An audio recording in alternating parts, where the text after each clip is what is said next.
Well, let's touch on the first problem that I see with people trying to communicate. And that's people speaking often have developed some habits that just make it very challenging for the listener. Have you ever been listening to someone and it becomes apparent that the speaker really doesn't know what they're talking about? That is so hard to take in what they're saying because they're not aware. Sometimes people don't know what they don't know about themselves, which is a lack of self-awareness. The two pillars of mental and emotional, relational health are one, self-awareness, and two, self-care. Now that I know more about myself, what do I do about it, right? But self-awareness is a critical first step in a person's emotional and relational health. Talking and listening helps a person become more self-aware because it inspires thought. Speaking and listening really helps us think. Many of our values come from what I call an involuntary source. Thinking is what happens when you hear this voice speak to you and it comes without an invitation, right? It's that inner critic that speaks to you about you, and it comes very quickly. We typically don't challenge those thoughts, though. When they arrive on the scene, we just simply involuntarily accept them as fact. And so often, we're communicating from a lack of self-awareness. If we accept these involuntary thoughts as true and without a challenge, we might end up speaking without thinking. Our childhood story is one filled with messages about us and about others. Am I loved unconditionally? Am I loved securely? And can I explore and navigate life and relationships with courage and bravery? See, we have messages that convey answers to these questions and will automatically cause a reaction based on the perceived trigger. And what we need to do, I believe, is take these thoughts that come to us involuntarily, these beliefs, these ideas, and investigate whether they're accurate, whether they're rational, whether they're true. So we want to voluntarily expose these thoughts to a source of truth and rationality. Paul says in 2 Corinthians that we're to take every thought captive, right? And so we gain knowledge, we gain understanding only after we research, after we investigate these involuntary thoughts. Now, there are several stages that I think we go through when we analyze our thoughts.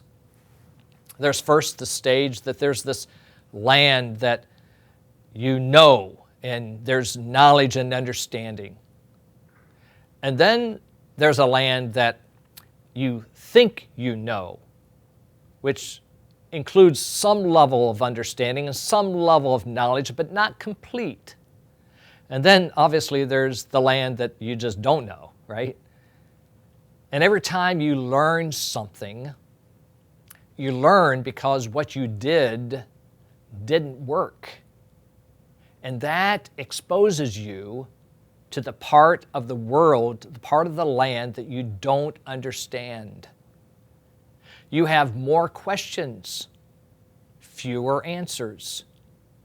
So many of us decide, I think, to ask the wrong questions to the wrong people. But if the goal is to become more self-aware, then let me suggest that you discern the questions that you ask and to whom you ask them. See, for self-awareness, an unhelpful question might be, why do you treat me that way? You never call me back. You never text me back. Whenever I need you, you seem never to be available. That makes me so angry. See, we're asking a question to a person who probably will not give an adequate answer to resolve what's going on inside of you, your anger, and then the reason that they interact with you that is so offensive to you. See, if you desire self-awareness, a better question might sound like this: why am I so angry when someone seems to ignore me? Now, you might think that's a silly question up front because I'm angry because you abandoned me. That's obviously the answer. But to get an answer that might give you personal insight, you might ask it differently. Why do I get so angry when I'm neglected or I'm ignored?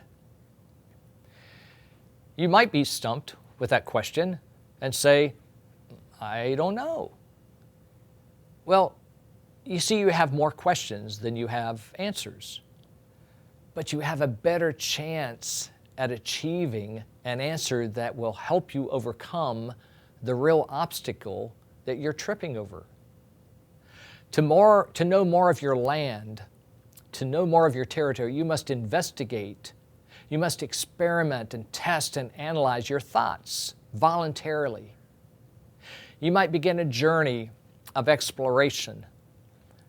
Have I ever been neglected before? When did that happen? Where? By whom? How did that make me feel? See, these are better questions directed to the right person. What you might find out over time is an answer that can explain your emotion about the kind of treatment that you're receiving.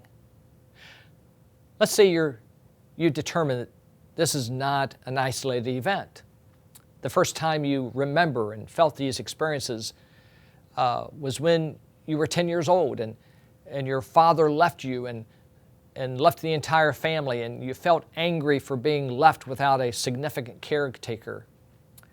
And now when your spouse or a friend looks as if they're leaving you, ignoring you, you feel this intense anger inside.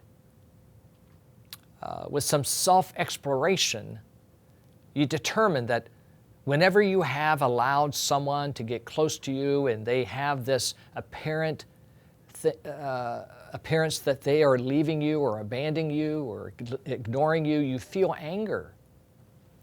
You can now say, you know what, maybe this reminds me of when I was young and my father left me, and when I think about that, I feel anger because I value loyalty, I value connection, and if I sense that someone isn't loyal to me, I feel anger. See, we need to learn to ask better questions to the right people. Allow me to use another illustration that might explain this again, this principle one more time. Let's say that you're sleeping and you're in your bed and you hear something in the night that startles you, right?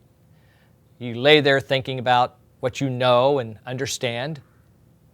It's dark, it's late, I'm in bed and my spouse is in bed. But then it doesn't take long until you start thinking about what you think you know, right? See, the doors were locked. Typically no one invades our home, and kids are asleep and the dog is in the basement. And then you lie there even more and you begin imagining about things that you really don't know. And those thoughts are pretty vivid. Is there a burglar? Is there someone in our house? What if the kids are being threatened? Is the dog really in the basement? And so you get up to investigate.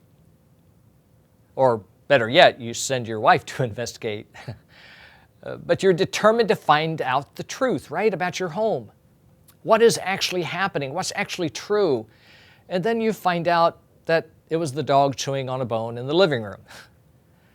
But what you do is you gain more knowledge, you gain more understanding when you investigate even what you think you know.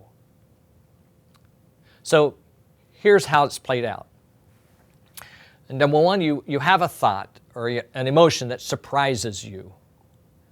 Your spouse says or does something like, "Why did it take you so long to get home tonight?" And they sound frustrated. Well, you're surprised by that. And you start feeling frustrated yourself because you now need to explain yourself. Well, number two, you begin to use imaginative thought, which are unexamined thoughts, thoughts or beliefs that you think you know. Like, I need my spouse to approve of me and trust me and to not question me. And you think that she doesn't trust you, and you think that she's suspicious. If you were to follow that line of reason, you would only ask questions like, why doesn't she trust me? Why does she always question me? She's got to quit being so suspicious. These questions allow those thoughts to remain unexamined. They're not very helpful questions to arrive at a point of self-awareness, which is the goal, right? Number three, over time, you might become discontent in your thinking about your spouse. And so you begin exploring your thoughts about you. And so you use questions like, why do I feel so frustrated when she questions me? Why do I behave so defensively? And why am I so suspicious of her? You see, you ask these questions because you know you'll never find an answer to a question you never ask. And so you begin asking better questions to the right people. Number four, you're more likely to find an answer to a question you ask about yourself than you are when you ask a question about somebody else. You might find an answer, and maybe you can now articulate a newfound truth, something that becomes more aware to you. An awareness that, oh, I grew up uncertain about my value and worth. So, you know what? I have always had to work hard to get people to approve of me. And I need people to like me. I need my wife to like me and approve of me and to trust me. And when I sense that she's not approving, I feel frustrated. But my frustration is more about how I was raised and less about my wife. See, my self-awareness is a result of asking better questions to the right person.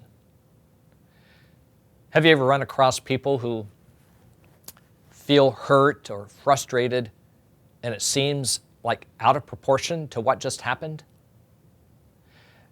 We're often surprised at how deep their emotions seem to be. For instance, a spouse becomes so angry, so hurt because the other person is behaving irresponsibly. She thinks it's her husband. She believes and thinks that he's very inconsiderate to hurt me like this, and so she uses imaginative thought because she thinks that she knows what's going on. She thinks she knows why she is so hurt. It's her husband. He is so irresponsible. But if she would take her thoughts captive and begin asking better questions like, why do I feel so hurt when my husband does this? Or why do I get so angry? And with time and help and maybe counsel, the person might discover the real reason, the truth. Maybe she thinks, oh, I may be feeling the hurt still from 25 years ago, and I'm displacing it onto my spouse today. Now, he may be acting irresponsibly, right? But not to the degree of the pain that she feels. We often learn by speaking, talking, by dialogue, by using words. We learn about ourselves when we allow our talk to prompt our thinking about ourselves. In fact, the word dialogue is made up of two words, dyad, which means at least two people, obviously, right? But the word log, which actually comes from the word logos, which means truthful words. So a dialogue is at least two people using truthful words with each other.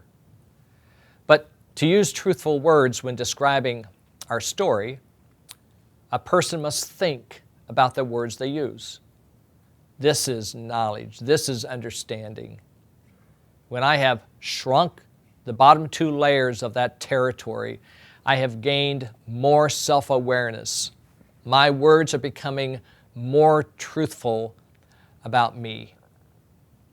Well, I'd like for you to take some time to complete the next exercises and determine the kind of questions you ask.